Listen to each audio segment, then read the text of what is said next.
President Trump edges closer to firing Robert Mueller. Vladimir Putin consolidates his grip, and Democrats battle over their future. Lots to talk about. I'm Ben Shapiro. This is The Ben Shapiro Show.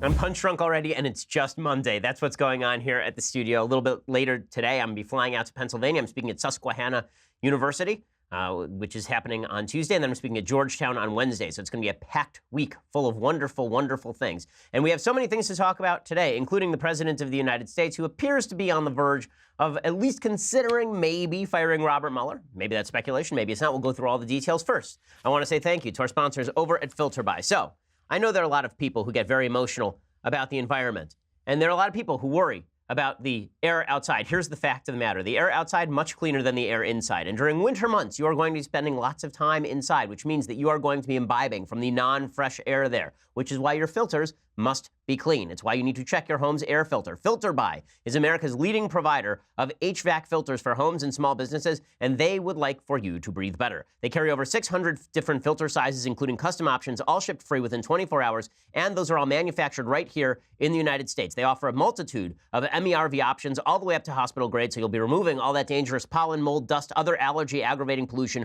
while maximizing the efficiency of your system. You're going to spend all winter inside. Make sure you are breathing clean air. Right now, you can save 5% when you set up auto delivery, so you never need to think about air filters again. At my house, we always think about air filters when it's far too late and you open up the air filter and it turns out that there are 8 years worth of gunk on the air filter. Well, now I don't have to worry about it because I subscribe over at FilterBuy. So check it out, filterbuy.com. That's filterbuy.com. Set up that auto delivery so you never need to think about when to replace those air filters again. Again, that's filterbuy.com, filterbuy.com. Go check it out right now. All right. So the big news over the weekend is that President Trump thinks witch hunt. Yes, he's been tweeting that out all morning, this morning on Monday, witch hunt. And I don't know, that's not really how he says it, but it just feels like it should be that way because it's all capital letters. He tweeted that out this morning. Earlier, he tweeted out, the Mueller probe never should have been started in that there was no collusion and there was no crime. It was based on fraudulent activities and a fake dossier paid for by crooked Hillary and the DNC and improperly used in FISA court for surveillance of my campaign. All caps. Witch hunt! So President Trump really going off. Now, what led all of this to happen? Well, on Friday afternoon, the president decided, well, really the DOJ decided to fire ex-FBI Deputy Director Andrew McCabe. Now, Andy McCabe should have been fired long ago. If you will recall, Andy McCabe was the fellow whose wife had been paid basically by Terry McAuliffe when she was running for Senate in Virginia, and she lost, but didn't matter. She was very close to the Clinton team. Andy McCabe had been far too close. Even Peter Strzok and Lisa Page, the FBI agents who were very anti-Trump, were texting with each other going, why is Andy still on this case? Like, legitimately, why is Andy still on this case? And then it turns out that Andy McCabe had leaked a bunch of information to the press. The information that he leaked to the press, by the way, was not anti-Trump information, it was anti-Hillary information. Because what he leaked to the press, apparently with the approval of James Comey over at the FBI, was that the FBI wanted to reopen the Hillary investigation and Barack Obama's DOJ did not want to reopen the Hillary investigation in the aftermath of learning that there were Hillary Clinton emails on Huma Abedin's husband's server, on Anthony Weiner's server. Okay, so it wasn't like Andy McCabe is actually being investigated for being anti-Trump. In fact, what he was being investigated for was going to the press out of school in a way that was actually anti-Hillary. But on Friday, the Trump administration decided we can't let this slide. His pension's supposed to kick in on Sunday, so we'll wait till the very last minute, and then we will screw him so hard. I mean, it'll be like Debbie Does Dallas. It'll be the worst thing ever. Okay, that's how hard they went after Andy McCabe. Here's what CNN reported. Attorney General Jeff Sessions fired former FBI Deputy Director Andrew McCabe late Friday, less than 2 days shy of his retirement, which is such a burn, right? I mean, you spend 20 years working for a place, they wait until 30 seconds before you retire and get your pension, and boom, there goes your pension. Ending the career of an official who had risen to serve as second in command at the Bureau, McCabe had more recently been regularly taunted by President Trump and besieged by accusations he had misled internal investigators at the DOJ. In a blistering statement Friday night, McCabe said his firing is part of a larger effort to discredit the FBI and the special counsel's investigation. Quote, "This attack on my credibility is one of a larger effort, not just to slander me personally, but to taint the FBI, law enforcement, and intelligence professionals more generally. It is part of this administration's ongoing war on the FBI and the efforts of the special counsel investigation, which continue to this day. Their persistence in this campaign only highlights the importance of the special counsel work, and special counsel's work, this would be Mueller's work. Trump tweeted, quote, Andrew McCabe fired, all caps. A great day for the hardworking men and women of the FBI. A great day for democracy, capital D. Sanctimonious James Comey was his boss and made McCabe look like a choir boy. He knew all about the lies and corruption going on at the highest levels of the FBI. Okay, so what exactly is Trump talking about? It's not totally clear. Here is where Comey may have lied. Okay, so what Andy McCabe said in his statement is that he had never talked out of school, right? That when he went to the press anonymously, that had been known by people higher up in the FBI. Well, there was only one person higher up in the FBI at the time. That would have been James Comey. Well, James Comey had said openly, this would be clip 17. James Comey had said openly in testimony that he had never approved any anonymous leaking to the FBI. Oh, there's definitely a problem.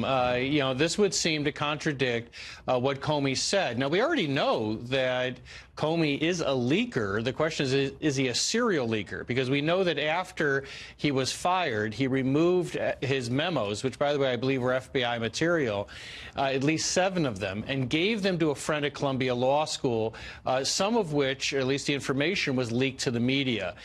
This is an even more serious allegation because it would be occurring when he was director, and it will raise questions of whether Comey is not just a leaker, but a liar. Okay, and here are a couple of the issues that are at work. One, should Andrew McCabe have been fired, or was it politically motivated? Now, the Democrats are already coming out to defend McCabe, which is hilarious, because remember, McCabe was fired for leaking anti-Hillary information to the press. That's why he was fired. Okay, should he have been fired? Yeah, he should have been fired a long time ago, and not only should he have been fired, this case was not brought by Attorney General Jeff Sessions just out of hand. This case was brought because the Office of Professional Responsibility, which is a nonpartisan group inside the FBI, which is known for not going after people very hard, went really hard after Andy McCabe and said he did something really wrong. They gave a recommendation to the FBI that he be fired, and that to the DOJ that he be fired, and that his pension essentially be suspended. Now, Donald Trump. Now that brings us to question number 2, and question number 2 is, why does this matter? Right? Why isn't it just a guy did something wrong at the FBI and now he's been fired? And McCabe's take is, well, Trump is going to use this to try and blast the entire FBI as corrupt, and then suggest that they were out to get him and are still out to get him, and that's what the Mueller investigation is. And Trump's normal response to this would be, listen, I'm not trying to stop the Mueller investigation. They're doing their own thing. What you did is wrong. What Mueller's doing is what Mueller's doing, and we'll deal with that as it comes. But unfortunately, the president of the United States continues to make himself look more and more guilty. Now, do I think the president is actually guilty of collusion? No, I don't. Do I think the president is guilty of obstruction? No, because I think it's very difficult for the president to be guilty of obstruction according to the laws that are on the books, right? I've looked at all those laws. We've discussed them multiple times on the program before. Very difficult for the president of the United States to actually be guilty of obstruction. With that said, the president is making himself look more guilty by flailing around like a crazy person, like Kermit the Frog in that GIF. That's what the president is basically doing on Twitter every day. So after McCabe is fired, instead of him just saying, listen, McCabe had to go, McCabe was a problem, and then saying Comey had to go, Comey was a problem, instead it turns into Comey was a problem, McCabe is a problem, and Mueller is a problem. So President Trump tweeted out warning Robert Mueller, and this follows a week in which Mueller, it came out, is now investigating the financial ties that Trump has, all his financial dealings. Trump had said a long time ago that was a red line for him, that if Mueller started looking into his financial dealings, he'd seriously consider firing Mueller. So if you're on the left, here's what this lineup of events looks like. Mueller starts investigating Trump's finances. Trump fires McCabe, or Jeff Sessions fires McCabe, and then Trump says, let's fire Mueller. Right? It looks like you could just skip the middleman, and it looks like Trump is trying to shut down Mueller because he doesn't like what Mueller is looking at. If you're on the left, I can't say that's completely implausible based on the president's behavior. What I really think this is Trump has been wildly annoyed. I know everyone in the White House is very, very annoyed with the continuation of an investigation they think has no merit, and they feel like it's just dogging the president day in and day out. Trump is a guy who fixates on things, right? Whether it is unmentionables or whether it is Robert Mueller. The man fixates on things. And once he fixates, he doesn't let go. Also not a joke I meant to make. In any case, Trump tweeted this out. He said, why does the Mueller team have 13 hardened Democrats, some big crooked Hillary supporters, and 0 Republicans, capital Z? Another Dem recently added, does anyone think this is fair? And yet there is no collusion. All caps. Whenever I yell like that, it means it's all capital letters. I do think there's a sort of E.E. Cummings quality to President Trump's tweets, with the random punctuation and the capital letters. It is amusing to me. In any case, Trump also tweeted out, wow, watch Comey lie under oath to Senator G when asked, have you ever, that'd be Senator Graham, not like original gangster. Senator G, when asked, have you ever been an anonymous source or known someone else to be an anonymous source? He said strongly, never no. He lied, as clearly shown on Fox and Friends. Okay, all of this is to say that the president of the United States is not making himself look particularly good here with all of this activity, even though Andy McCabe had to go, because I don't understand what McCabe had to do with the Mueller investigation per se. Remember, the Mueller investigation only began. The special counsel was only appointed because the president insisted on using Rod Rosenstein as his hitman to go after James Comey, and that meant that Rod Rosenstein now became a witness in the Comey matter, which meant that he had to appoint a special investigator. It really had nothing to do with Andy McCabe. Trump has basically seized on every piece of evidence that there are members of the FBI who didn't like him as evidence that everything against him is wrong and false and slanderous. And I don't see how you get from point A to point B.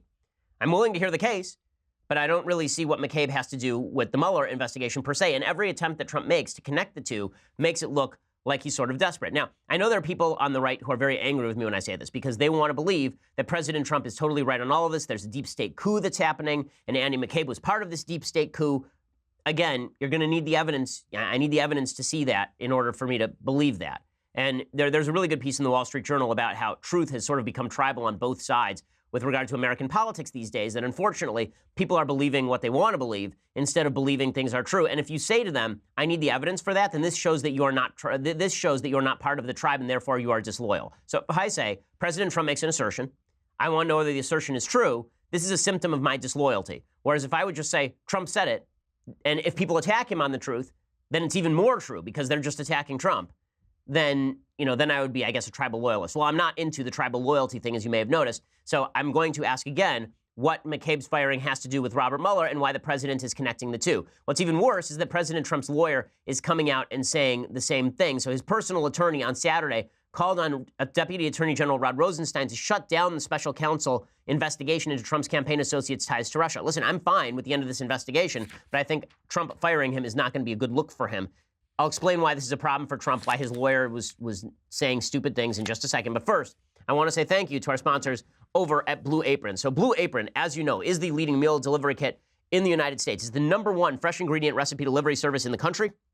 And their mission is to make incredible home cooking accessible to everyone. And right now, they offer a bunch of plans. They have a 2-person meal plan, a family meal plan, a wine plan. They have all sorts of great meals that are part of their schedule. And I'm looking at the meals right now, the pictures of them. You're talking things like quick bucatini with broccoli and pecorino cheese, Italian-style shrimp and sweet peppers over frigola sarda pasta, Parmesan-crusted steaks with mashed potatoes and broccoli. May not be kosher, but people in the office say it's unbelievably delicious.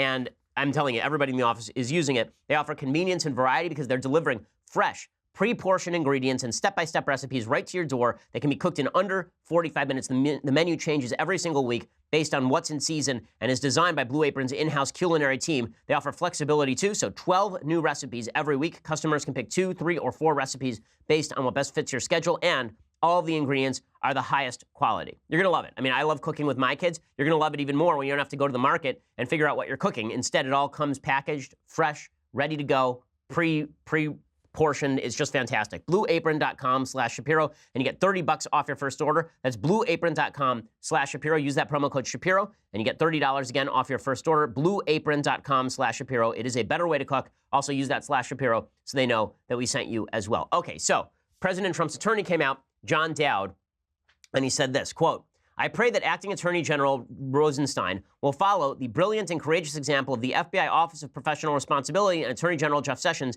and bring an end to alleged Russia collusion investigation manufactured by McCabe's boss, James Comey, based upon a fraudulent and corrupt dossier. This is what Dowd says. Just end it on the merits in light of recent revelations. So I guess the idea here is that we know that McCabe is corrupt. We know that McCabe has supposedly lied, or at least Comey has lied. And so we are now going to attribute to James Comey that he led off the Mueller investigation on bad evidence, and so we should end this sucker right now. Now, again, remember, the Mueller investigation was not originally predicated on the Carter Page FISA warrant that everybody is so hot and bothered about. Originally, it was predicated on the George Papadopoulos surveillance. Papadopoulos was a relatively low-level staffer, I think, for the Trump campaign. There's not a lot of evidence that he was a higher-up, but he was talking with Russian sources in London who said that they could smuggle him Hillary emails, and then he was telling that back to the Trump campaign. That's what led off this investigation in the first place. And again, we still don't know that everything in the Steele dossier that the FISA warrant was based on was false.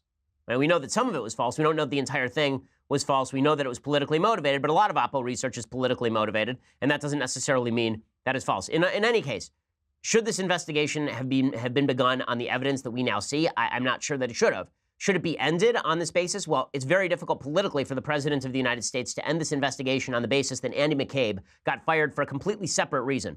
And again, there's a bit of revisionist history going on here. Okay, the revisionist history is, if this was an attempt to get Trump, or if this was always an attempt to get Trump, if they initiated this investigation in March 2016, right as Trump was about to win the nomination.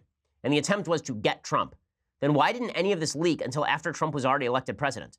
Right? The only stuff that was coming out from the FBI during the election cycle had nothing to do with Trump. It had to do instead with Hillary Clinton.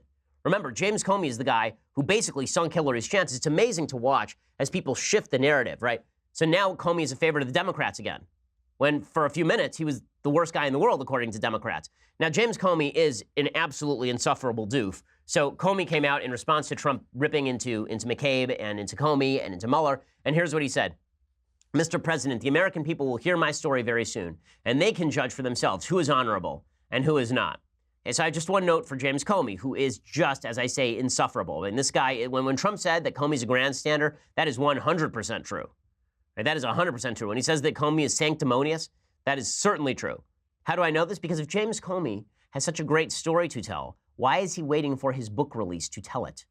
Okay, if it is vitally important that the American people know what James Comey knows, if it's vitally important that the American people judge for themselves who is honorable and who is not, then why is James Comey waiting to shill his book?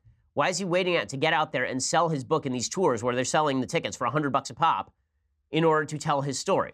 That doesn't sound like somebody who's a deeply honorable guy. That sounds like a guy who's trying to make some money on the side and make himself seem honorable at the same time. So it is quite possible that there are no good players here, right? It is quite possible that nobody is doing anything right on any of this. And so Trump's own lawyers started to walk this back. Ty Cobb, not the great batsman for the Detroit Tigers, but Ty Cobb, Trump's lawyer, he came out and he sort of backed off John Dowd's comment saying that Trump should fire Mueller. So Ty Cobb instead said Trump, it turns out, is not actually discussing firing Mueller. So he came out and he reversed himself. Right? The White House lawyer said, in response to media speculation and related questions being posed to the administration, the White House yet again confirms that the president is not considering or discussing the firing of the special counsel Robert Mueller. This is what he says. Okay, so that obviously is different from what Trump's other lawyer said. And then Trump's other lawyer, I love this, came out and said, well, I was speaking on my own. I didn't really mean that I was speaking for Trump. How many lawyers can come out and say they're not speaking on behalf of their client? We now have one lawyer of Trump's who said he didn't pay off a porn star on behalf of President Trump. And now we have another lawyer who says he wasn't speaking on behalf of President Trump. It is not good to be an agent, in fact, for the President of the United States. That is certainly true. Well, meanwhile, there are people who are making the obvious point here, which is that if Trump wants to look innocent here, he should just shut up, right? If Trump wants to look innocent here, he should let the wheels of justice grind exceedingly small. Trey Gowdy makes this point. Trey Gowdy, of course, is a hardcore right-winger, right, from South Carolina. He's the head of the House Oversight Committee. And here's what he had to say about Trump's lawyers coming out and talking about Mueller. Chris, if you look at the jurisdiction for Robert Mueller, first and foremost, what did Russia do to this country in 2016? That is supremely important, and it has nothing to do with collusion.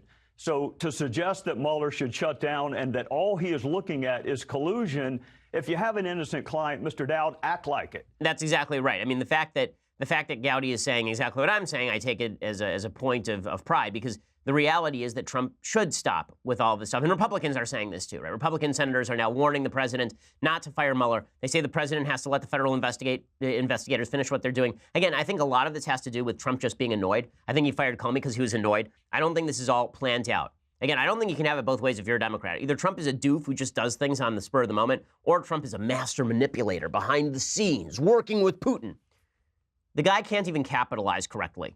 Yeah, I'm going to go with he's just a doof doing things on the spur of the moment, because I think that fits the evidence a little bit better than he is nefariously plotting everything. Jeff Flake, who's become a rather irritating figure, he came out and he said that McCabe's firing was a horrible day for democracy. Of course, he said this on CNN. Well, when the president said it was a great day for democracy yesterday, I think it was a horrible day for democracy. To have firings like this happening at the top from the president and the attorney general does not speak well for what's going on. So I don't know what the designs are on Mueller, but it seems to be building toward that, and I just hope it doesn't go there. I don't think it's going to go there. I think a lot of this is loose talk by the president, because the president does a lot of loose talk. But hey, I've been proved wrong before. The president usually has about a 6-month time delay. He's got one of these. President Trump's policies, or at least his firings, his staffing policies, are sort of like one of those cartoon bombs in a Bugs Bunny cartoon where you light the wick and it's 8 miles long, and then it takes a year for the bomb actually to go off. It's possible that's what Trump is doing. It's also possible that he's just talking like Trump talked. I do love that Jeff Flake looks like he just stayed a little bit late at a wedding and had to make it on time for the State of the Union, for the State of the Union hit. Again, I think a lot of this is Trump being frustrated. This is what Reuters is reporting. White House Legislative Affairs Director Mark Short said the Trump team was fully cooperating in the Mueller investigation and that the president was expressing his growing frustration with how long the probe has lasted. There's a shock, right? Lindsey Graham, meanwhile, says that Mueller shouldn't be dismissed except for cause. Trump has drawn a lot of criticism, and of course, Senator Rubio says that he doesn't like the way that McCabe was fired. He says that he should have been allowed to finish through the weekend. I'm not sure that makes a big difference. Again, the OPR is a relatively nonpartisan, apparently, it's a pretty clean nonpartisan group. So I have a tough time saying that, that it has to do with Sessions just wanting to get, again, Sessions has been pretty stalwart in not allowing Trump to interfere with Mueller. He's been pretty stalwart in not getting rid of Rod Rosenstein. He's been pretty stalwart in not getting rid of McCabe until the evidence came out from the Office of Professional Responsibility. So all of the talk about how Trump's people are acting as his lackeys in this, I don't see the evidence for that at all. Okay, meanwhile, there's a story that came out over the weekend that got all sorts of press, and I'm not really sure why. Yeah, let me correct. I have a very strong feeling why, but I don't think it's the reason that a lot of other people are saying. So there's a story that came out from the UK Guardian about Cambridge Analytica. Cambridge Analytica was the data firm that President Trump was using during his election. It's also been used by the Heritage Foundation. Originally, I believe it was used by the Cruz campaign. And the idea was that they were nefariously gathering data from Facebook. So it's a very long article by a woman named Carol Cadwallader. And it's about a guy named Christopher Wiley, who is who's an openly gay guy who worked with Steve Bannon and I guess maybe Milo Yiannopoulos. He said that he described a tool on Facebook called Steve Bannon's Psychological Warfare Mind F Tool. Okay, now, as you know, I am no fan of Steve Bannon's. I think Steve Bannon is one of the worst persons I have ever met in my life. I think he's one of the worst people ever. I think Steve is garbage. But this story does not hold up to scrutiny. I'll explain why in just a second. First, I want to say thank you to our sponsors over at Stamps.com. So, right now, you can get everything on demand. Right, this podcast is on demand. You're going to get your TV on demand. You can cut the cable. But you still have to go to the post office to mail letters and packages. But you don't have to do that anymore thanks to Stamps.com. So lots of great services at the post offices, but why wait in line? Stamps.com makes sure that you can access all the amazing services of the post office right from your desk 24/7 when it is convenient for you. Buy and print official U.S. postage for any letter, any package using your own computer and printer, and the mail carrier just picks it up. You just click, print, mail, you're done. Could not be easier. You print it out right onto a sticker. You put the sticker on the envelope. You print it right onto the envelope. You can print it out onto a piece of paper, tape it onto the envelope, and they will send you the scale as well so that you can always send with exact postage. We use it here at the Daily Wire offices on a regular basis to send important letters and packages. We use it to send merch sometimes. Right now, use Shapiro for this special offer. It includes $55 of free postage, a digital scale, and a 4-week trial. So that's a pretty spectacular deal. Go to, right now, Stamps.com and use promo code Shapiro, right? You click on the radio microphone at the top of your homepage right when you get to Stamps.com, and you type in Shapiro, and when you do, you get $55 of free postage, which is a solid deal, a digital scale, and a 4-week trial. And you get that right now at Stamps.com. And again, click on the radio mic and use that promo code Shapiro to get the special deal. Means you never have to go to the post office again and wait in line and get all those great services just in the privacy and comfort of your own home. Again, Stamps.com, promo code Shapiro when you click on that radio microphone at the top of the page. That also lets them know that we sent you. Okay, so this story basically alleges that there is some sort of evil, nefarious corruption going on inside the Trump campaign with regard to data operations. So again, the UK Guardian is reporting that in 2014, Steve Bannon was Wiley's boss. Okay, the guy who we're talking about here is a guy named Christopher Wiley, who is a pink-haired guy. I mean, this is part of the article. He's a pink-haired guy who was apparently some sort of computer genius. Okay, and Robert Mercer was the guy who was funding Cambridge Analytica. The idea they bought into was to bring big data and social media to an established military methodology, information operations, then turn it on the U.S. electorate. It was Wiley who came up with that idea and oversaw its realization. It was Wiley who became the source for the UK Guardian. And here's what it basically says. Apparently, he ended up showing the author a tranche of documents that laid out secret workings behind Cambridge Analytica. In the months following publication, it was revealed that the company had reached out to WikiLeaks to help distribute Hillary Clinton's stolen emails in 2016, and then we watched as it became subject to a special counsel investigation into possible Russian collusion in the U.S. election. The Observer also received the first of 3 letters from Cambridge Analytica threatening to sue Guardian News and Media for defamation. We're still only just starting to understand the maelstrom of forces that came together to create the conditions for what Mueller confirmed last month was information warfare. But Wiley offers a unique worm's eye view of the events of 2016, of how Facebook was hijacked, repurposed to become a theater of war, how it became a launch pad for what seems to be an extraordinary attack on the U.S.'s democratic process. Okay, so what exactly is that extraordinary attack? He says that they broke Facebook. What exactly did they do? Well, apparently they sent out a couple of links on Facebook that allowed them to gather information. That's pretty much it. Apparently, all they really did, I mean, they bury the lead all the way down in this story, you know, in the middle of this long biography of who this guy is. But essentially, all they did was they put out things like IQ tests and personality quizzes that give you access to somebody's Facebook, right? You've had these before. Somebody will send you to a site and it'll say, take this personality quiz. And it'll say, do you want to access this personality quiz through Facebook? So you say yes.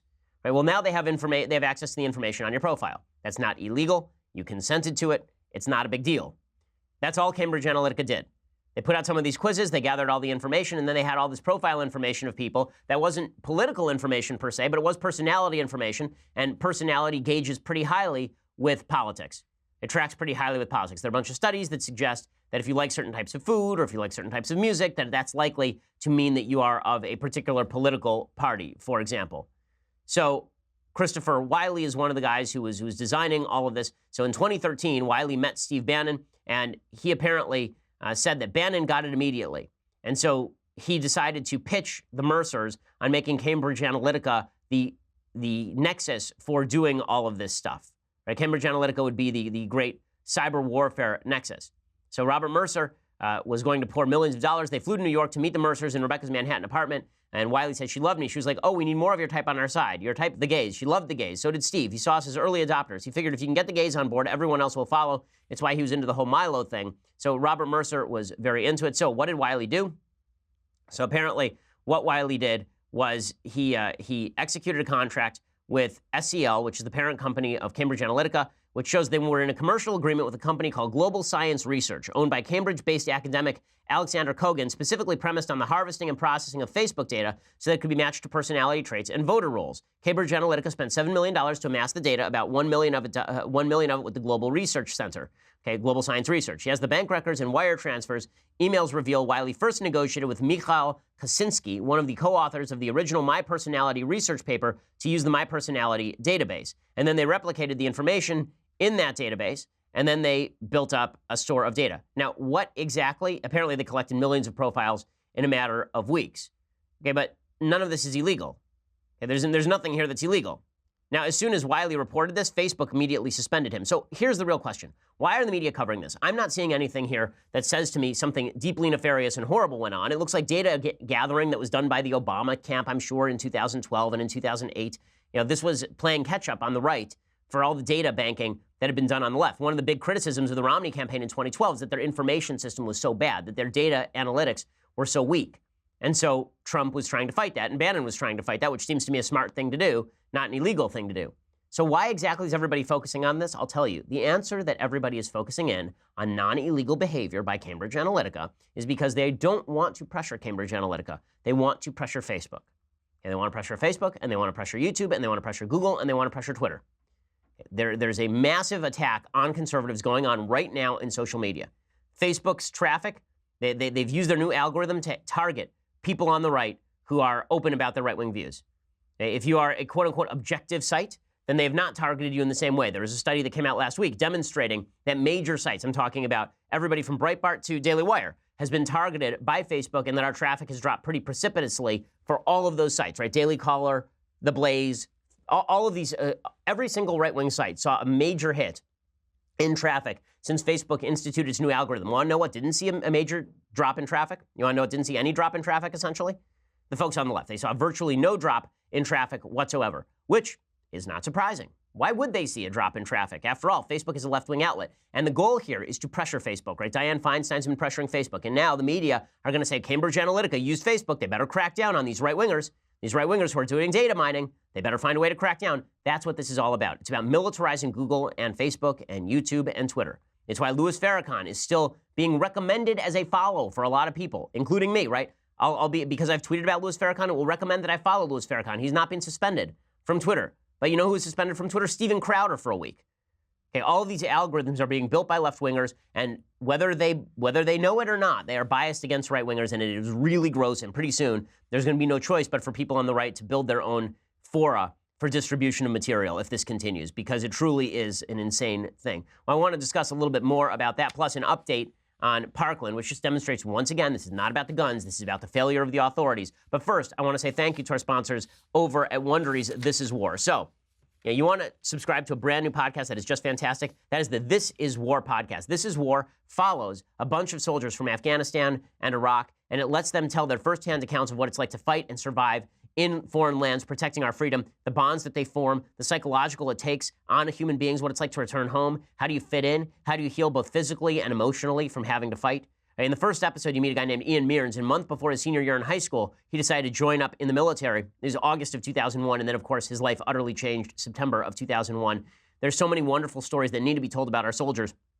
And This Is War does it. Go over to This Is War on Apple Podcasts or wherever you're listening to this, or visit Wondery.fm/Ben. That's Wonder with a Y.fm/Ben. That's Wondery.fm/Ben. Subscribe, listen. It's fantastic. It's moving, and I think that it's necessary. So check it out. This Is War on Apple Podcasts. Please subscribe, or go over to Wondery.fm/Ben. That's Wondery.fm/Ben. Use the /Ben so that they know that we sent you as well. Okay, so I do want to discuss a little bit more about what's going on in Parkland, because this is a pretty astonishing story that came out. Plus, I want to talk about the Russian elections. But first, you're going to have to go over to dailywire.com right now and subscribe. $9.99 a month. Get to a subscription to dailywire.com. You get the rest of this show live. You get the rest of Clavin's show, the rest of Knowles' execrable show. You get all of those things live. You get to be part of our mailbag, which you do on Fridays. We're going to have great discounts coming up for people who are subscribers. Really cool stuff coming for our subscribers. Also, if you want to get the annual subscription, you get all of those, plus this, the greatest in all beverage vessels, the Leftist Tears hot or cold beverage vessel. It is just magic. It is sheer magic. The magic of tumblers. Check it out. You get the annual subscription. Or if you just want to listen later for free, go over to iTunes. Please subscribe. Leave us a review. Apple Podcasts. Please go over there. Subscribe. Leave us a review. Go over to Facebook and on YouTube. Make sure you subscribe on YouTube. Leave us a review. We always appreciate it. We are the largest, fastest growing conservative podcast in the nation.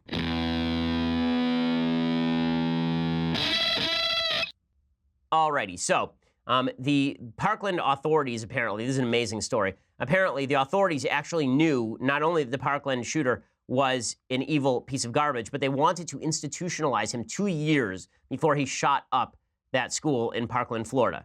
According to Ryan Saavedra over at Daily Wire, shocking new details about the gunman who shot up Marjorie Stoneman Douglas High School released on Sunday. It was revealed that officials from the school and a sheriff's deputy recommended that he be forcibly committed to a psychiatric facility 2 years before his rampage. Nothing was ever done. The AP says the documents, which are part of the gunman's criminal case in the shooting, show that he had written the word kill in a notebook, told a classmate he wanted to buy a gun and use it, and had cut his arm supposedly in anger because he had broken up with a girlfriend. He also told another student he had drunk gasoline and was throwing up. Calls had been made to the FBI about the possibility of the gunman using a gun at school. The gunman's mother, Linda, is quoted as saying she had fresh concerns about her son's mental state after he punched holes in a wall at their home in Parkland. The clinicians at Henderson came to the home for interviews and said the gunman admitted punching the wall, but said he did so because he was upset at a breakup with his girlfriend. The documents say the gunman, quote, reports that he cut his arms 3 to 4 weeks ago and states that this is the only time he has ever cut. The gunman states that he cut because he was lonely, states that he had broken up with his girlfriend, and reports that his grades had fallen. If he had been institutionalized, it would have been very difficult for him to purchase a firearm. Just garbage job by the authorities, as always. Again, this is not about giving the authorities more authority to do the right thing. This is about ensuring that law-abiding people can protect themselves when the authorities fail, as it is apparent they do pretty much every time at this point. They're failing on a regular basis. It truly is a horrifying, horrifying thing. Now, meanwhile, there's a big election last night in Russia. When I say election, I mean selection, because it was pretty obvious who exactly was going to win. And we all know the answer to that one, right? The person who was going to win clearly was going to be Vladimir Putin, and so it was, and so it ever shall be. So Putin has now been in power since 1999. He's been in power for almost 20 years. I don't count Dmitry Medvedev's reign in Russia as an actual reign. He was obviously a puppet of Putin, as everybody knew, including President Obama. So Putin has been continuously in power for 20 years. There are so many points to be made about this. It's really quite fascinating. The first point to make is, number one, obviously there's some rigging going on in these elections. And when people know it's inevitable that Putin's going to be elected, they're not even going to show up. Here's some video of some of the election rigging. Okay, so you can see, here's a woman walking over and stuffing ballots into the ballot box. Right, and then you can see another woman who takes out another ballot. Right, she hands it to the lady. Look at this. They're just taking ballots and shoving them into the ballot box. None of these people have voted. Right, they're literally just walking over there and shoving ballots into the ballot box. So yeah, this is all perfectly legit, though. Don't worry, nothing nefarious going on here at all. They're legitimately just stuffing ballots into the ballot box. Yeah, don't. Everything's cool. Everything's above board. over there in Russia. Garry Kasparov, who's been a dissident for a long time, obviously world-famous chess player, maybe the greatest chess player in history, he says these elections are a sham, because of course they are. It's a charade. It's the only vote that matters in a dictatorship like Russia is Putin's vote. So you're right showing him voting for himself, and that's it. You're absolutely right saying that the turnout is the only challenge.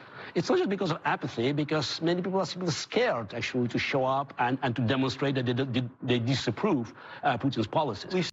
Well, of course, that's true. I mean, I'd be afraid, too, if I were living in Russia, considering that Putin has legitimately murdered people with weapons of mass destruction abroad, right? I mean, the man poisoned, apparently, a Soviet dissident, a Russian dissident, not too long ago. There was a false spring in Russia that happened right as the Soviet Union fell, and now they've fallen right back into what can only be described as a state capitalism tyranny. And it looks a lot more like China over in Russia than it looks like the United States as far as state control of the economy. It is an oligarchy run by all of Vladimir Putin's friends. And a lot of that was a reaction. A lot of it is a feeling in Russia of a romantic nationalism. It's really fascinating. Article in the Wall Street Journal today, really, really interesting, or a couple days ago over the weekend, about how Russian people, particularly young Russian people, feel about Vladimir Putin. And the reason that this is important is for a couple of reasons. First, it's important because we in the United States are in the midst of what people are saying is a youth revolution. Very, very important that all the youth of America be treated with respect, because these are experts on politics. These are people who know whereof they speak. And young people are passionate. I mean, I've been reading you over the last couple of weeks, op-ed after op-ed, from idiots saying that young people are more passionate and we can only hope to give the future to them. Hey, Putin's people are the young people.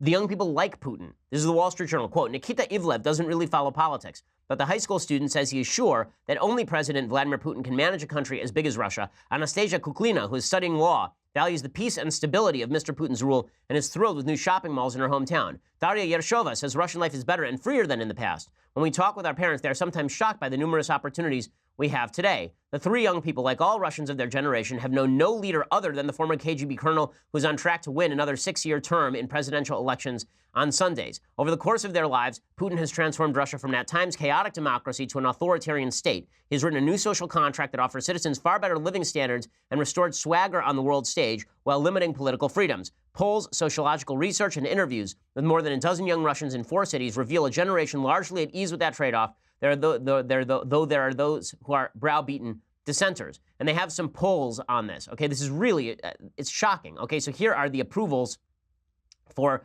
Vladimir Putin in Russia. Okay, so the approval among young people particularly, okay, this is the popularity.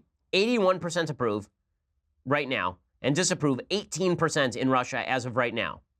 Okay, if that doesn't sound legitimate, it's because no one anywhere has that sort of popularity unless you are actually a tyrant. By age group, here's by age group. So he's vastly popular across Russia, but he is most popular with young people. The 18 to 24s approve of Vladimir Putin at the highest rate, followed by 25 to 39s, followed by 55s and over. Right? There has been a rise in living standards. They have slipped since 2014. A lot of that was based on Russia's oil boom. So thanks to fracking, the prices of oil in Russia dropped precipitously, and that stopped a lot of the growth in Russia. The percentage of total population with a monthly income below subsistence level has been dropping precipitously since 2000 thanks to the oil oligarchy that exists in Russia. But again, the popularity of Putin is largely linked to the fact that he is not only ensuring that a lot of the oil money is going to various public services, but also the fact that Putin is restoring a sense of national importance and greatness.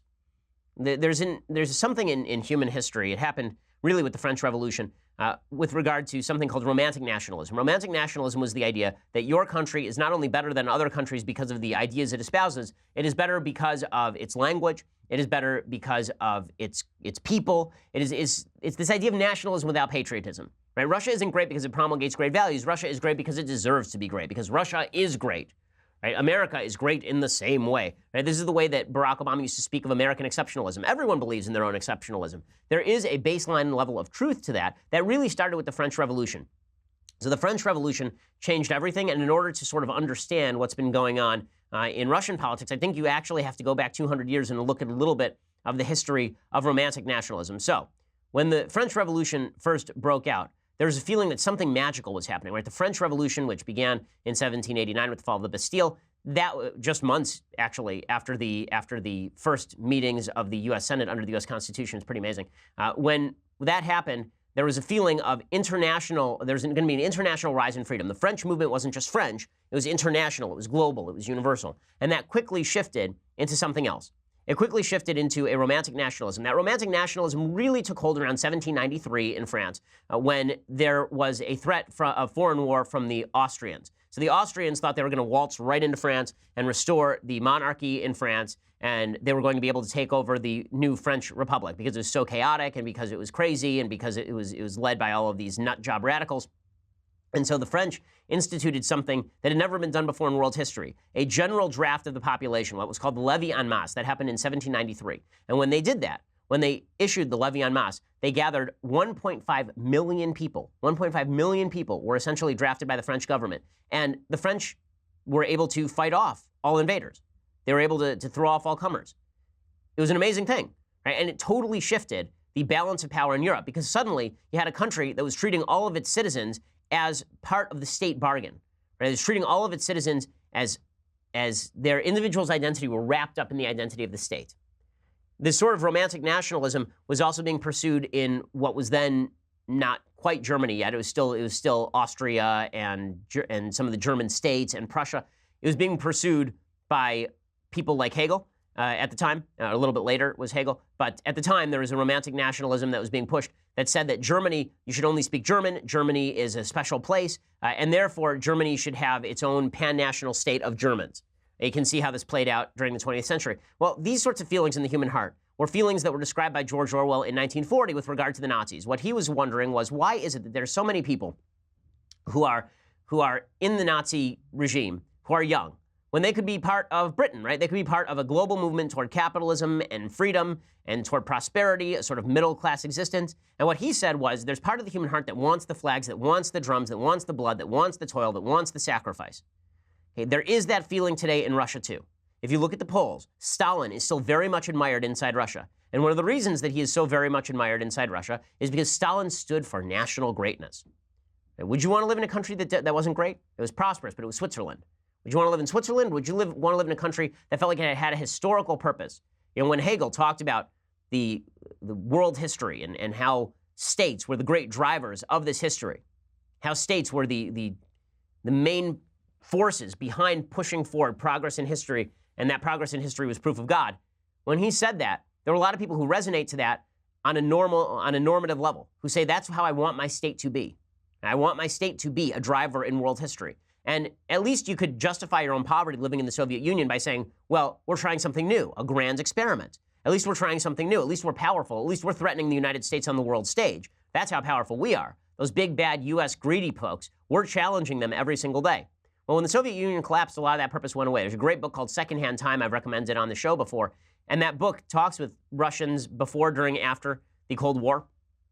And what they say is that there's a certain nostalgia that exists in Russia for a time when Russia was a great power. And now Putin gets to kind of pretend that Russia is still a great power. And this is something that drives a lot of young people. A lot of young people are interested in that. Well, the problem with believing that your country must be a great power without any excuse for actually being a great power, you're not spreading liberty, you're not spreading democracy, you're not doing anything great, is that it leads to war. It leads to an unmoored nationalism that turns very quickly into something violent and terrible. And that's why Putin is constantly invading countries around him. It's why he's invading Crimea. It's why the folks in Kazakhstan should be particularly worried, or Azerbaijan. There are a lot of states that border the former Soviet Union that are in danger, right? It's why Croatia and it's why Latvia and Lithuania, why those states are particularly worried right now, because Putin is trying to demonstrate to his public that he is part of this romantic nationalism movement brought to the fore once again. History repeats itself. Putin is more comedy than tragedy, but not by much. So that's the old saying, is that history repeats itself. The first time is tragedy, the second time is comedy. Putin, again, is not comedy. He's closer to it than Stalin was. But all of this is to say that there is a yearning in the human heart that is not being met, a yearning in the human heart that is not being filled. And it's being filled, globally speaking, with a certain level of romantic nationalism, with a certain level of tribalism, with a return to socialistic ideas without God. And this is really disturbing. It's not just happening there. It's happening here, too. The romantic nationalism movement that says that America is great not because of any of its founding principles, but just because America's America. Right? The folks who say that America ought to move toward equality because equality is what's going to fill that hole in the heart. And I don't mean social equality, I mean equality of finance. Now, all of this stuff is indicative of a greater ill that is plaguing humanity right now. I'm writing an entire book on it right now. But the romantic nationalism that's taking place in Russia is something that should not be ignored, nor can it be ignored if you actually want to understand what's going on. Okay, so meanwhile, Democrats are still trying to figure out exactly what it is they should do in the wake of Hillary Clinton. So as you recall, last week, Hillary Clinton came forward and suggested that she was only not president of the United States because of these evil, terrible, horrible, no good, very bad hicks and rednecks and their wives who are living in the middle of the country. Well, now she issued a very, very long statement because she has never issued a short statement talking about why she was wrong. But she doesn't really apologize. She says, during an interview last week with an Indian news publication, I was asked about 2016 and whether Trump is the virus or a symptom of something deeper going on in American society. Like most Americans, people overseas remain shocked and dismayed at what they are witnessing daily. My first instinct was to defend Americans and explain how Donald Trump could have been elected. I said that places doing better economically typically lean Democrat, and places where there is less optimism about the future lean Republican. That doesn't mean the coast versus the heartland. It doesn't even mean entire states. In fact, it's more often captures the divisions between more dynamic urban areas and less prosperous small towns within states. And what's hilarious about this is supposed to be her apology, but instead, she just doubles down on all of this and says that, so to those who are upset or offended by what I said last week, I hope this explanation helps to explain the point I was trying to make. We all got it, lady. We all got the point that you were trying to make. That's the problem. You wish we didn't get it. No wonder Democrats are running for her. Mary Harf, who was a former spokesperson for the State Department under Obama, she came forward and said Hillary should please just go away, like enough. You're right, and she should go away. I hate to say that. I really do. The first female nominee of a major party has a historical, role, certainly, and the right to speak up. She is not helping the Democratic Party, and I think she should take a very long vacation and leave the future of the party to other people. I think the future of the party is not with her, and the clearest indication of that is the fact that in the 20 special elections that have taken place so far in 2018, Democrats on average have gotten 24 more points than she did.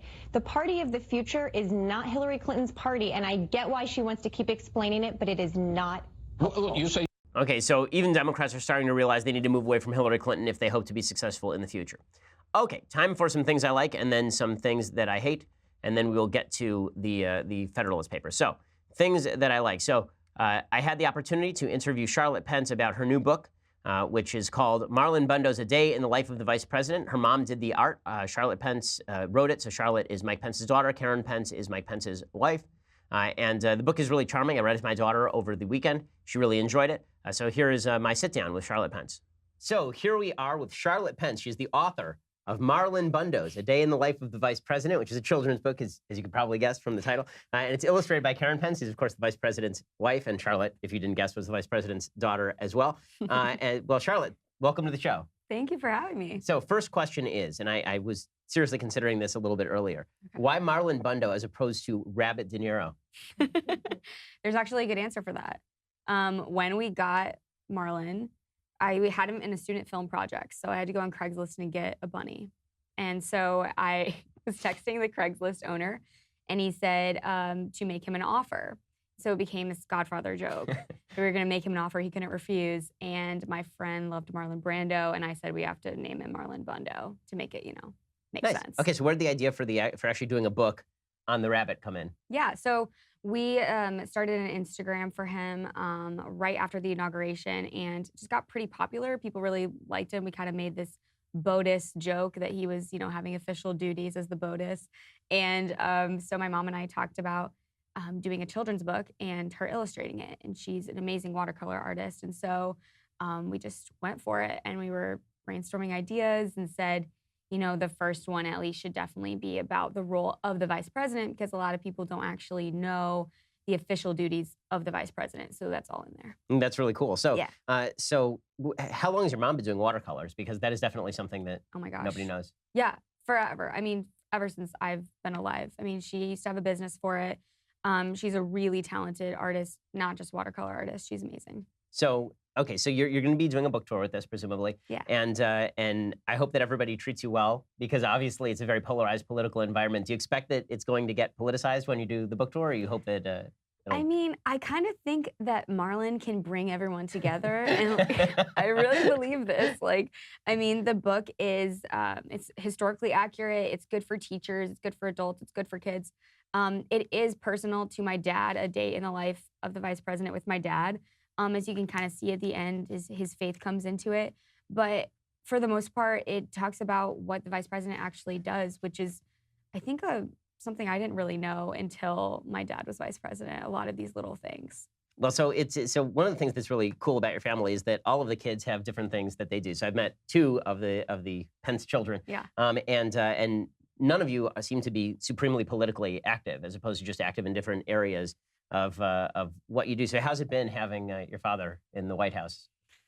I mean, it's like a boring answer, but I mean, he's just my dad at the end of the day. So I feel like, I mean, growing up, it was always like, this is my dad's job. You know, my mom's a teacher and my dad is a congressman for most of my childhood.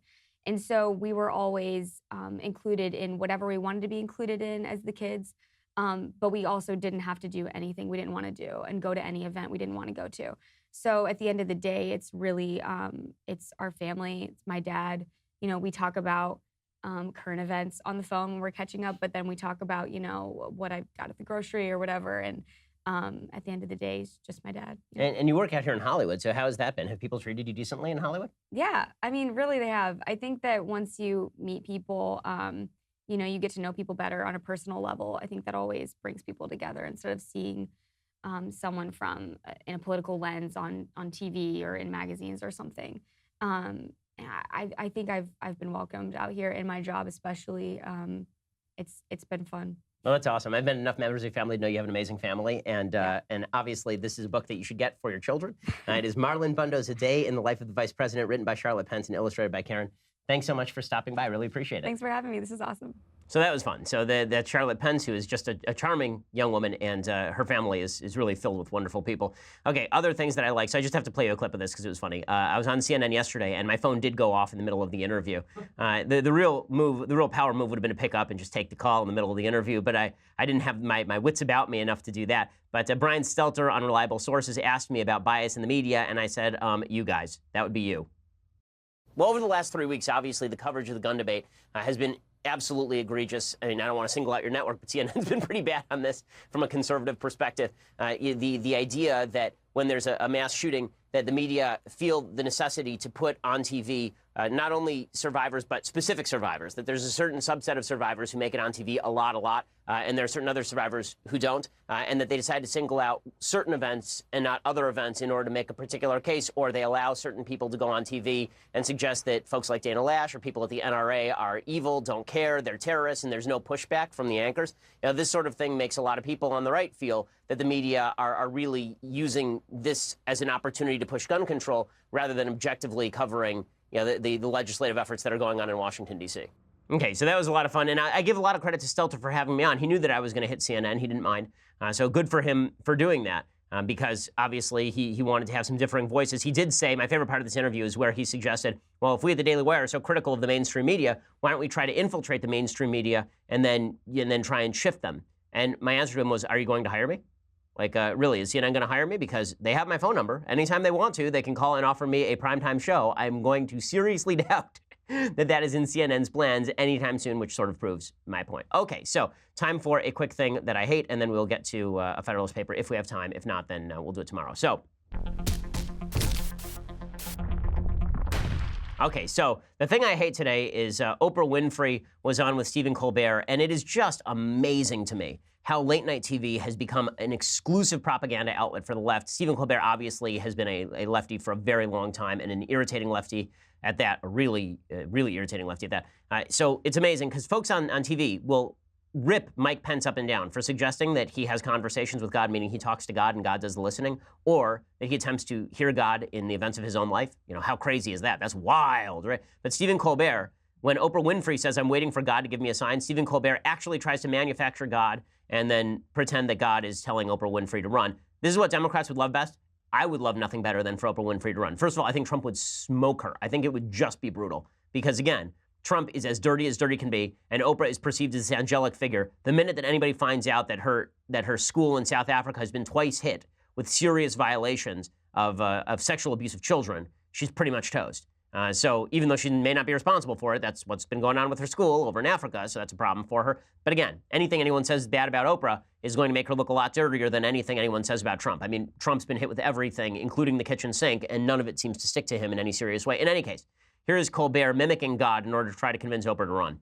Oprah, Steven, what's up? Hey! Oh, hey! Hey, God, it's God, everybody. Give it up for the Lord. Is there, something you'd like to tell Oprah? Oh, yeah. I hear thou seekest a sign? Well, is this clear enough? How do I make this clearer, Oprah? Oh, I know. Oprah Winfrey 2020. Yes, she can. Woo! Okay, so now you have late-night hosts openly stumping for Oprah Winfrey to run against President Trump. And doing so by mocking God and people of faith. So that's just wonderful. Well done, Stephen Colbert. That's not going to alienate anybody in the middle of the country or anything. Well done. Okay, quick Federalist paper. Good news. This one will take me less than 30 seconds. So Federalist number 20. Every week I've been going through a Federalist paper. This is a continuation of the argument regarding the ineffectiveness of Confederacy, right? The idea that you can't have a bunch of powerful sovereign actors and then a very weak coalitional government at the top. And he uses, this is James Madison, using the example of the United Netherlands, and he adds this telling line: a weak constitution must necessarily terminate in dissolution for want of proper powers, or the usurpation of powers requisite for the public safety. Whether the usurpation, when once begun, will stop at the salutary point or go forward to the dangerous extreme, it must depend on the contingencies of the moment. Tyranny has perhaps oftener grown out of assumptions of power called for on pressing exigencies by a defective constitution than out of the full exercise of the largest constitutional authorities. This is a fantastic point, and it's historically true.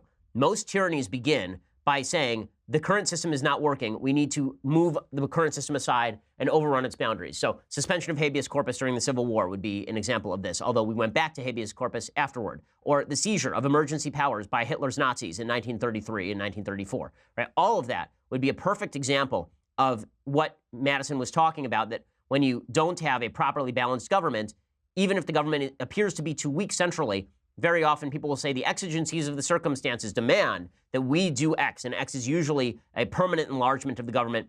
Every time America has a major war, there's an enlargement of the government. This goes even so far as the Patriot Act during 9/11. It's why we must be so careful, particularly during times of emergency, about handing the government extra powers. Alrighty, we will be back here tomorrow, broadcasting, I believe, from Pennsylvania. So we'll see you then. I'm Ben Shapiro. This is The Ben Shapiro Show. The Ben Shapiro Show is produced by Mathis Glover, executive producer Jeremy Boring, senior producer Jonathan Hay. Our technical producer is Austin Stevens, edited by Alex Zingaro. Audio is mixed by Mike Coromina. Hair and makeup is by Jesua Alvera. The Ben Shapiro Show is a Daily Wire Forward Publishing production. Copyright Forward Publishing 2018.